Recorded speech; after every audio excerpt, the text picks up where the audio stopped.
Hi, everybody, and welcome. This is our inaugural video podcast.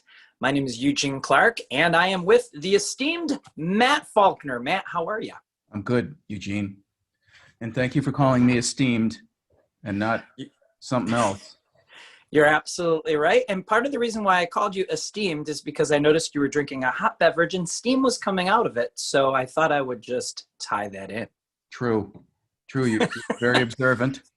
But I too have my hot beverage. And along with our hot beverages, you and I are here to create a dialogue that will be ongoing in snippets that people can listen to. And one of the things that we'd like people to know about ourselves is just a teeny bit of our background as to why we might choose to talk about certain subjects. So that being the subject of art as something that sort of brought us together or connected our paths in life. You and I were co-workers, co-teachers. In fact, you were in the room right next to me at the College for Creative Studies. And it was umpteen years ago. I can't even remember when it was. It was quite a while ago. I'm sure one of us will recollect that at some point. But, knowing that we were at the College for Creative Studies and we were teaching in a program called Illustration and that we are both artists, I thought, for this particular inaugural podcast, why don't we talk a little bit about what drew us to wanting to be artists in the first place? I'm just going to throw that at you for a minute. And, just what comes to mind that made you feel at some point in your life that art was going to be the direction? Wow. Okay. That one came right out of left field. Talk about an inappropriate question, Eugene, from a fake news guy like you. Sorry for, springing this on you. Yeah. Gotcha. News media technique. Okay, really happy to be here with you and everybody watching. There is a sort of a PR story that I tell when I because I'm an illustrator, I illustrate books and I share them with schools. The PR story is that my parents bought a table when I was like 4 years old. I decided that it would be a really good idea for me to draw on the table, but not on paper on the table, directly onto the table with, I think, like a ballpoint pen. This was upsetting to my parents, go figure. But that my dad thought that the drawing was cool. So Wow. That's how I survived. Now, I'm not sure about all of the details of that. I wouldn't be able to swear to all of this in a courtroom. And this drawing was on what again?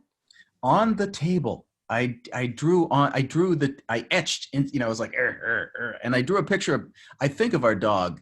And so my big question is, how Banksy, a famous graffiti artist, come to find out after the fact, they'll find like an old piece of a wall that he spray painted on, and people will literally come and take that wall, even though it weighs like 20 tons, and they'll put it like in an art gallery to sell it. Is this table found its way into like art collectors? I think it's probably in the art collection, the gallery called the Town Dump somewhere. That table is long gone. But thank you for thinking that might happen. I could just imagine someone watching this podcast and thinking to themselves, now, where did he say his hometown was again? Yeah.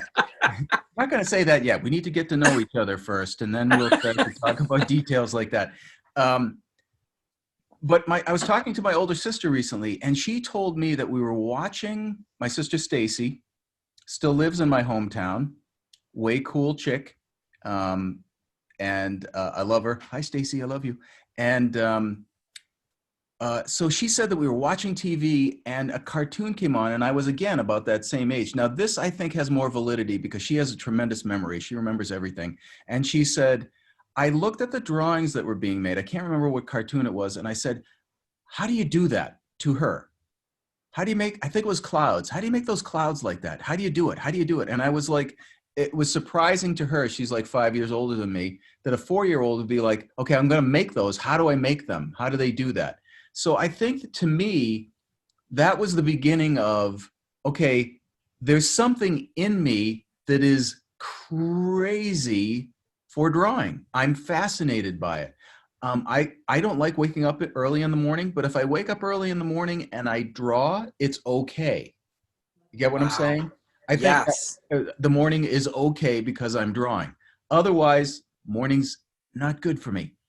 Um, Well, I can't believe that you said clouds, because earlier today you sent me a photo and it was like a little sculptural bust of Bob Ross. And I didn't tell you this, but I saw an episode of Bob Ross today on PBS, and I'm not kidding. All he was painting were clouds.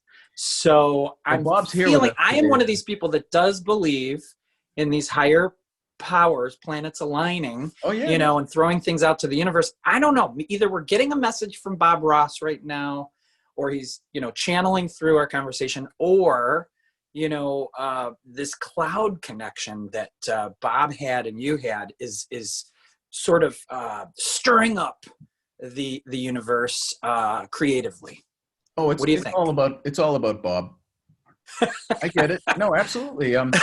When I saw that image, I had to smile, and I thought to myself, I didn't mean to this is send it to so you either. well, it's so apropos It's though, supposed to go because, elsewhere. you know, Bob Ross is one of these people that has reached idol status, I think, now Oh for yeah. artists. And I think that any artist worth their weight in salt that watches his show and remembers seeing it when they were growing up realizes Bob Ross had an impact on so many people. And there is such an appreciation that we have when we watch the way he works. It's pretty cool. Yeah. And so was he an influence for you? All right, we'll get back to you. Let Yeah. me, all right, I'm going to finish this part for me. Yeah. Finish. I got to be the artist in school. There was another guy named Dean, and he was really good, and we would compete with each other in fourth grade.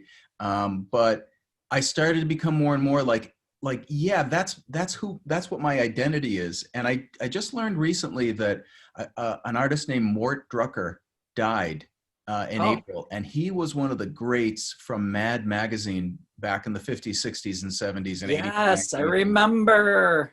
Genius, absolute Ah, genius. And so that magazine, his drawing, that he was the guy, along with yes. Charles M. Schultz, along with Bugs Bunny, along with The Grinch Stole Christmas, Chuck Jones. For me, yeah, when I learned that Mort Drucker died, he was like, he made it okay for me to want to be this thing. I didn't know that you could do it for a job. I didn't, and there were plenty of people who draw better than me. But when I saw this guy, I thought, like I was when I was 5 years younger, at 4. How do you do that? How did Mort Drucker make all of those characters so believable with these thicks and thins from his I don't know, crow quill pen or his Oh, fine brush? I know. And, you know, you're talking about Mad Magazine. One of my absolute favorite things about that magazine was the cartoon Heckle and Jekyll. And, and then I think there was a spy versus spy type thing in there as well. And those types of cartoon images are still very vibrant in my head as far as like influences, just like Mort Drucker. Yeah, yeah, absolutely.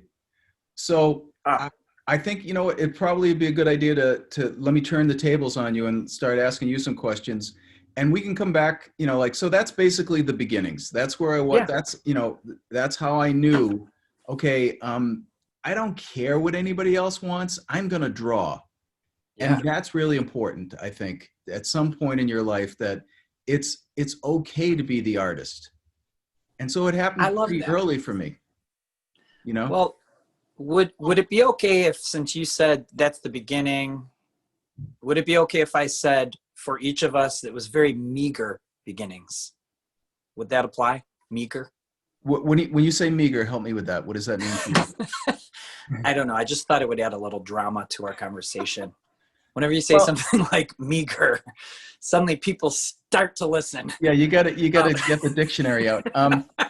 Yeah, uh, meager. If you mean by meager that my mom supported me, but okay. certainly the school system didn't support me, and art. I don't know. I think it's even to some degree still the same right now. It's cute if you can draw, but come on, how are you going to get a job with that?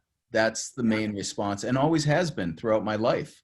Still Yeah. to this day, people are like, how do you do that for a job? You know, yeah, this is my job. And Yes.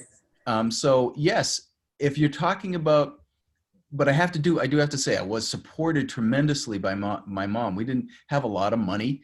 She bought me stuff. She scrounged paper. She, but I didn't have lessons. I didn't, until I went to college. I'd never had any real art instruction, Wow. so. That's pretty mesmerizing for me to think that until college, you didn't really have any sort of formal training. So we're going to have to definitely dive into that a little bit more. Yeah, we'll get into But we've come through elementary school. All right, so let's hear about you. Let's hear about well, Eugene Clark. Okay, hold on. yeah. I need to get into my interrogation mode here. Okay, All please right. let All us right. know what was the moment? Was it a tactile thing? Did you pick up like charcoal and scribble it on the bathroom door and like your parents go nuts? Or, did you love the feel of the thing in your hand or the Uh, smell of the oil paint, that kind of stuff? Can yeah. you give us some insight into that? Yeah. There were two moments and they happened both at the same year in schools, like sixth grade. I was in middle school. I went to a school in Detroit called Ludington, which was a magnet middle school. That means that your parents had to camp outside literally all night long to get your name on a list, which would help you to get into the school. And it was by lottery system. And then you met kids from Detroit, but they were from all over Detroit. And Detroit was, it still is a giant. It's like all 5 New York boroughs connected makes Detroit almost. And so I got to meet kids from all over the city every day at this teeny little school that was focused on the arts. Hmm. And let me just say that was a luck of the draw because my parents were great to camp outside, but we could have not gotten in. I mean, they And really I camped did get outside to in. get you in there. They did. They stayed Wow. out all night. And they did that for my sister as well and my brother. And luckily, all 3 of us had similar circumstances. But like I said, it was a crapshoot. And lucky for me, I had a great art teacher. Her name was Loretta Head. She exposed me to, media that I hadn't really worked with yet. One of which was clay. Hmm. And 3-dimensionally, I remember making a few little sculptures. One particular one I was given as a gift not that long ago from my parents because they still had it. It's a little bear holding a honey pot. Okay, a bear holding a honey pot. No great shakes, but let's just say that my dad took it upon himself right around the same time. In the summer at the Michigan State Fair, there were some youth art exhibitions, and it was literally like you pay $10 and you can submit into however many categories.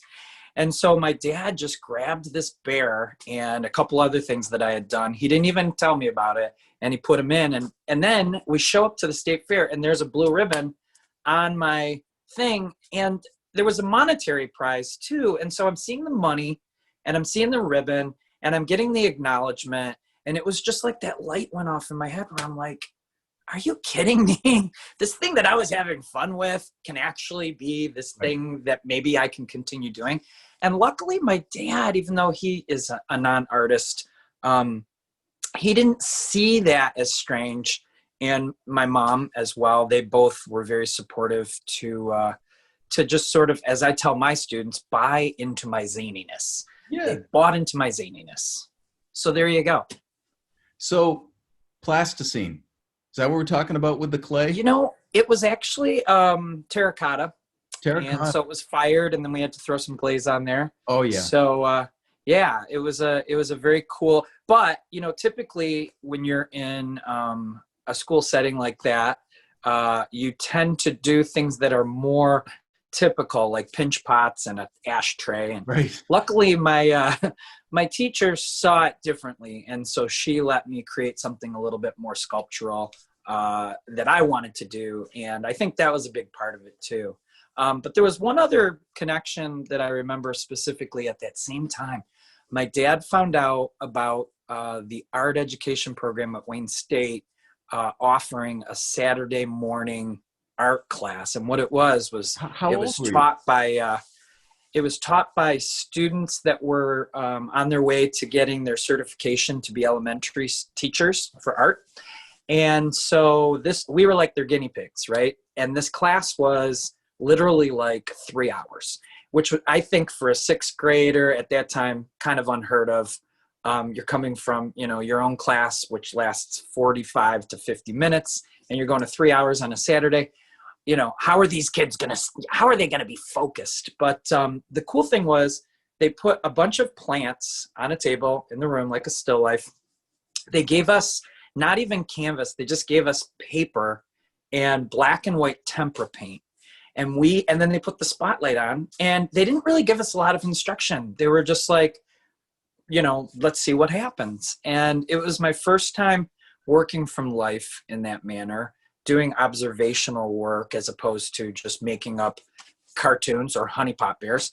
And, man, I just have to say that moment in time was a game changer, because I didn't quite understand what the difference between studying from life and imaginative thought. I didn't understand that difference until that moment.